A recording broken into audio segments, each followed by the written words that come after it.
Welcome back. I'm Alan Brooks. And I'm Brad Winkleski. And today we have a special guest. We have Steve Allen. And Steve currently works at a huge company, many billions of dollars.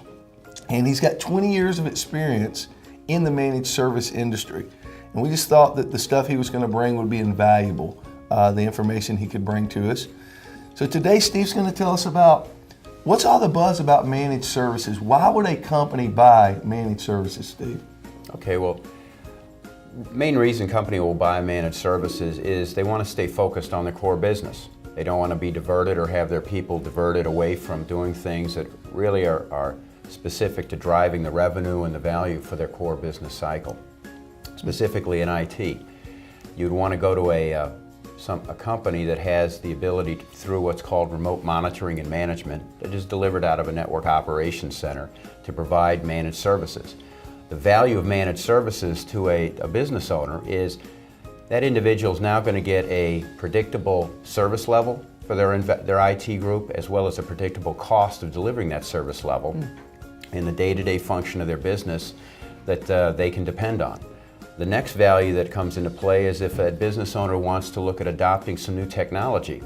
Well, they may not have that skill set or capability to do that within-house, so they would go to a company that has that already in place through the staff, the tools, the processes, and so forth that they can depend on.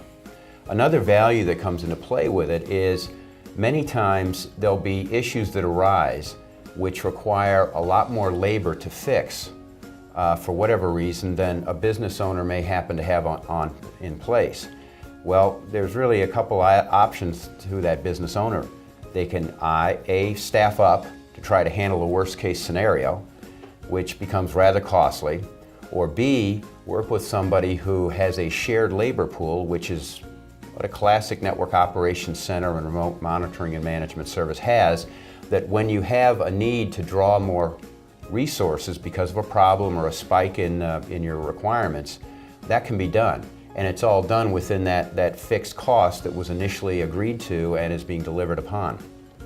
Another value that managed services provides is in making certain that policies that are extremely important to your business to run and to track are being put in place. Specifically, one of the key things in a lot of compliance requirements are tracking of assets. When an asset comes in, you want to not just install it and be done with it, but you're going to have to monitor and maintain it over its life cycle. You're going to have to make certain that things that are important to it, such as security, antivirus, patching of it, configuration of it, is first of all done and done on a regular basis. Second, it's tracked, so if you ever get audited, you can show that you have indeed provided the necessary security functions as well as the necessary patches to keep those assets up to play. And finally, when you need to track if that asset is going to be disposed of, you're going to have a way of doing that. That's in many organizations or industries like healthcare as an example, you've got to show the absolute life cycle of that asset because of the data that is put on it.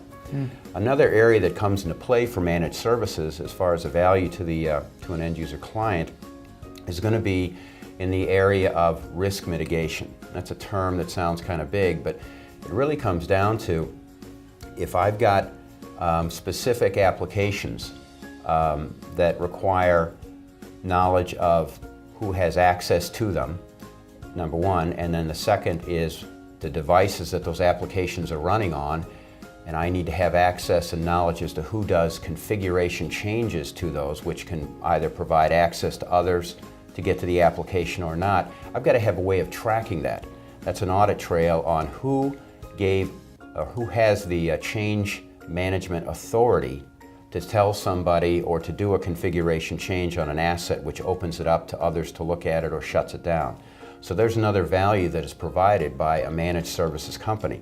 It provides a way of, first of all, putting in place a process that identifies who that person or persons are that have the authority to say you can change this device's configuration. That's called the change authority. And then second, provide the ability to track who did the configuration change to it. So those are just some of the things that come into play when for managed services. And if I'm a business owner, the things that are important to me. Absolutely. That's valuable information. And today, in the next few episodes, we're gonna pull the sheets back. We're gonna actually dig down into the NOC service tools, the RMM, the PSA, and talk about those tools specifically. So thanks, and we'll see you on the next episode.